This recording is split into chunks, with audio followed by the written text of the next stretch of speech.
What's up, everyone? I'm going to be sharing with you today how I got into the whole field of influence and persuasion, a lot of the challenges that I faced, and how you can kind of overcome some of those challenges. And basically, I got this sheet with a number of questions where it kind of asked, it kind of tries to extract your story so that you can tell it a little bit better to people.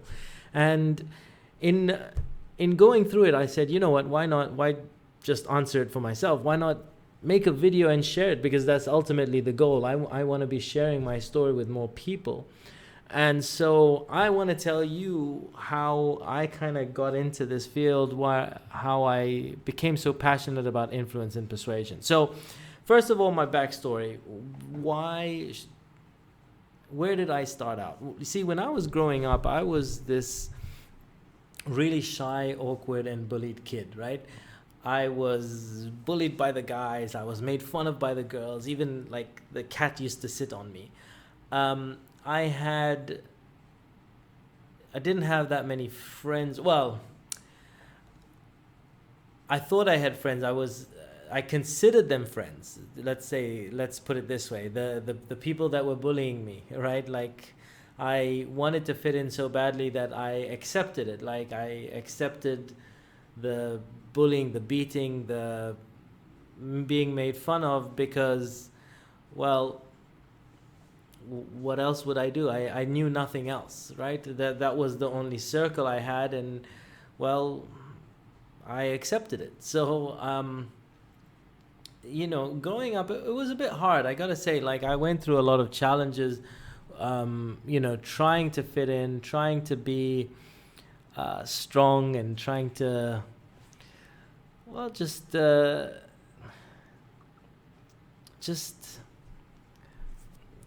get through the tough times,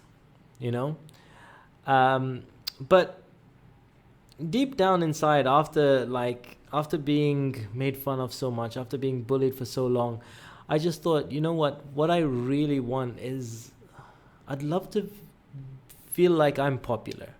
I'd love to feel like I don't have to be with these friends. I wanted to choose other friends, right? Like, I wanted to choose people who would be nice to me. Like, I'd see it all the time. People outside in movies, and my cousins would, they'd be popular. They'd have friends. People like them. They'd treat them nicely. They were, all really nice to each other. And it got me thinking, like, I really just wanted to be liked. I just really wanted to be liked. And so when it comes to sort of the external struggle that I was kind of dealing with, it was like, well, how do I become liked? I wasn't born with charm and charisma. I wasn't born with the confidence to be able to make new friends. I wasn't, I had all the stories that I hear from a lot of people, right? Like, I have those stories. I get it. But more internally, like, what I kept saying to myself was, I just wanted to matter. I just wanted to have some importance in my life, like to my life. So at one point, the fighting got really bad or whatever, and then one day I just stood up for myself and I punched the bully that had been, like, making fun of me that day, etc.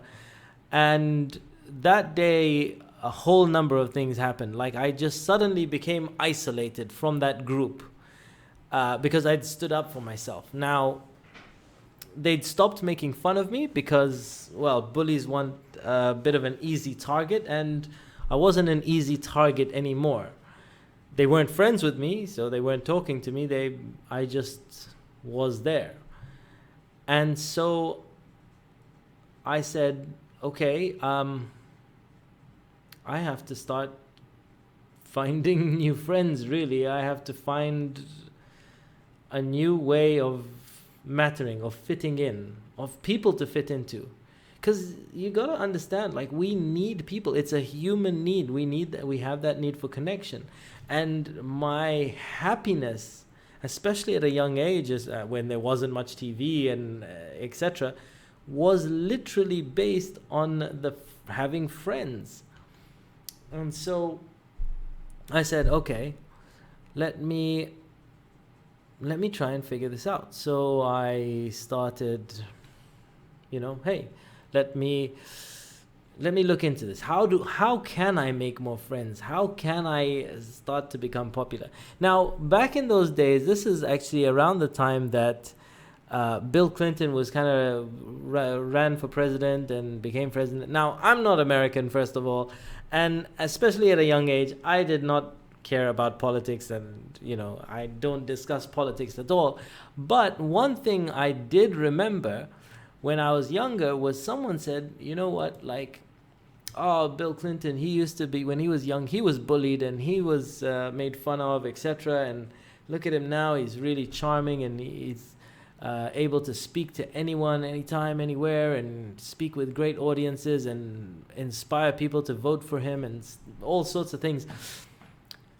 And it's like a flashbulb went off in my mind, and I was just like, wow, it's actually possible to change from being like a bullied kid to, like, you don't have to stay awkward and shy. Someone can actually become a president that used to be a bullied kid. Like, my mind was blown, and I just sort of said, okay, well, maybe there's something to this. Maybe there's something to this. Like, how can you change if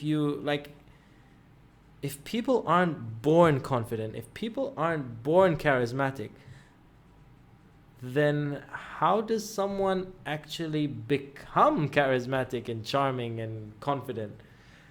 So I just did what a lot of geeks do back in those days, read a book.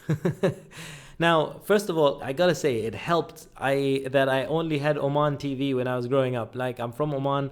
Oman TV was I'm trying to be polite, so maybe I'm not saying anything, but basically there was this one TV channel and that was it. So, and there was no internet back in those days, so there wasn't much choice. So you had time for other things like books back in those days. So, and I didn't have friends, so that helped. So I picked up a book and I started reading. And the first book, one of the books I picked up was like How to Win Friends and Influence People, like Dale Carnegie. And I started like learning, oh wow, this is actually a learned skill. Like, this is not something that you're born with. This is something that you can actually become. So I kind of got quite impressed with the whole thing, and I said, okay, well, maybe there's more to this. So I started learning more and more and more, and next thing I was like, at university, I had changed my life and confidence around so much that I actually got voted like president of the international committee of all the international students at my university, which was in England. And that was literally, I think, a turning point for me, where I was like, wow, I'm popular. People voted for me. And a lot of people from all over the world. So this is a very international university. And so a lot of people from all over the world. And I was like, wow, this is so cool.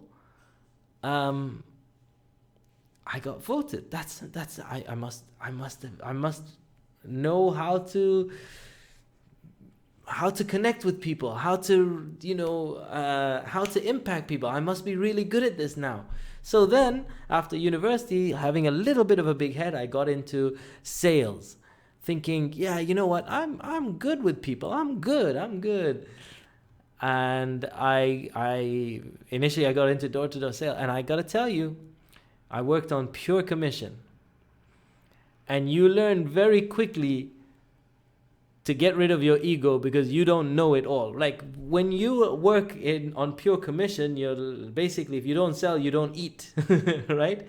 And so this whole kind of, hey, yeah, I know it. I know. All of that goes away quickly. You learn to become smart very quick and be like, okay, I better learn. I better shut up. And if you know better, I'm going to learn from you. And so I developed this passion for learning, because every time I would find someone that had done just a little bit better than me, I would learn a little bit more that would help me make a bit more money, that would help me eat a bit better. So I developed this passion for learning, and then it was because of that, at one point I just sort of said, well, okay, instead of just learning from these guys, why don't I just learn from some of the top people in the world? And so I started going to learn from some of the greatest experts in the world. So I like like Richard Bandler, the guy that created NLP. I've gone to all of Tony Robbins' events. I've gone to you name it, John Grinder, Igor Ladovsky. I've just traveled the world to learn from some amazing people, because I realized that literally your success is so based on how you can connect with people, how you can move people, how you can persuade people, how you can get them to take action, how you can communicate at another level, and how you can empathize with others. And that's such a huge learning. And I gotta say, like, it, and I spent a hell of a lot of money doing all of this, but it paid off. I mean, it's through doing all of that that I've been able to, now I've been able to speak in over 15 countries. I've traveled to over 60 countries, and I guarantee you, like, I like every single country that I've ever been to, like I will make friends with someone in any country. It doesn't matter what country it is or where someone's from, because I'm so passionate about understanding just human behavior on wherever someone comes from. And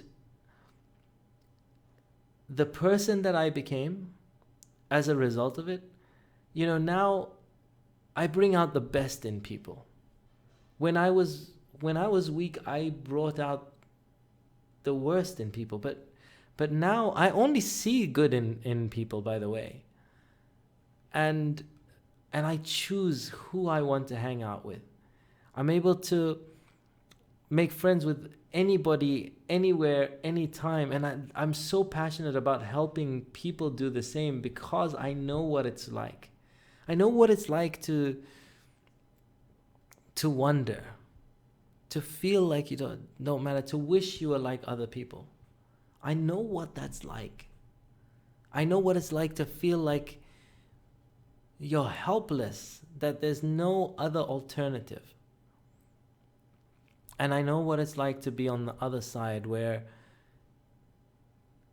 you have the complete charm and charisma, and people just look and say, wow, I wish I was like that, or I wish I could be like that. And I know that anybody can. And so that's why I'm so passionate about it, because, as I say, I truly believe that your happiness, your success, your relationships, your progress in life, your career, everything depends on how you interact with people. Everything. And so understanding this will take you to that next level. Understanding how we can do this. And so I'm so passionate about it. And that's why my YouTube channel will have a whole bunch of videos where I talk about this sort of thing. So anyhow, this is Muneer coming at you. Thank you for hearing my story. I will catch you on another video real soon. Peace out, and I'll see you soon.